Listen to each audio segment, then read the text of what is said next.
Madaming nagtatanong dito sa akin kung saan nga ba daw dapat mag-spray ng perfume para mas lalong maging long-lasting. Now, madaming factors yan and we're gonna talk about it today. First of all, ang pinaka-importante, ligo-ligo muna. Ako, para talaga meron akong scent bubble. Everything that I use from the shower hanggat sa pag-spray ko ng perfume will complement the scent that I'm wearing for the day. Kung vanilla-based yung perfume mo, you're gonna choose something that's vanillic or woody or even floral that will complement that scent. Ganun din ang lotion at saka body oil. One thing that a lot of people actually don't realize is perfume oils are really, really good pagdating sa pagpapatagal ng pabango. So what I like to do is I would grab a perfume oil that will complement my scent. And then maglalagay ako mga 2 to 3 drops. Obviously, you have to make sure na hindi ma-stain yung damit mo.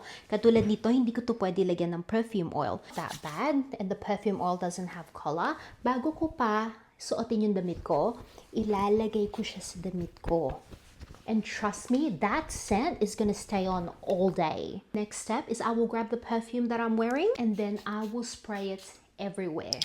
Tandaan niyo, ang pabango sticks longer sa damit kaysa sa skin natin. Next, placement sa katawan natin. Important parts are your pulse points. Kasi dito sa parts na to, mas mainit ang katawan natin, mas nagdi-diffuse yung pabango. Hindi ako usually nag-spray dito kasi nose blind ako agad. So usually ako, I prefer dito sa likod ng tenga, sa batok, and sometimes I would go all the way across para pagbaba ng buhok ko, mapupunta talaga siya sa hair ko. Here. Kasi yung wrist natin, laging tumatama, lagi natin ginagalaw yung mga kamay natin, so nawawala agad yung scent. So I like to spray here too. Oh, and don't forget, wag nyong i-rub yung pabango nyo, please. Tapos, kapag nakapalda naman ako, I like to spray on the back of my knees and around my ankles. Basta, gawin mo na lang. Pero ito talagang hindi alam ng madami. Malaking factor ang skin mo. Kung dry ang balat mo, mas madaling mag-evaporate yung pabango. Kaya importante na mag-moisturize ng skin before ka mag-spray ng pabango. Another thing is weather matters. May mga pabango na mas nagpo-perform pag malamig or rainy weather.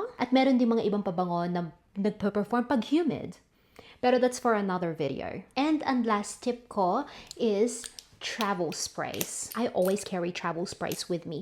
Every time na lalabas ako, let's say ito ang ginamit kong pabango, I will put it in a travel spray. Pwede kayo mag-invest sa ganito, or if you want, you can even get these ones na sobrang mura lang online. So every 2-3 hours, I can respray. I don't mind respraying. Maintenance din kasi ang pagiging mabango. Part 1 lang to, but I can give you more tips. Let me know sa comments kung nakatulong to sa inyo, and let me know too kung ano pang tips ang gusto niyo. I'll see you guys on my next video.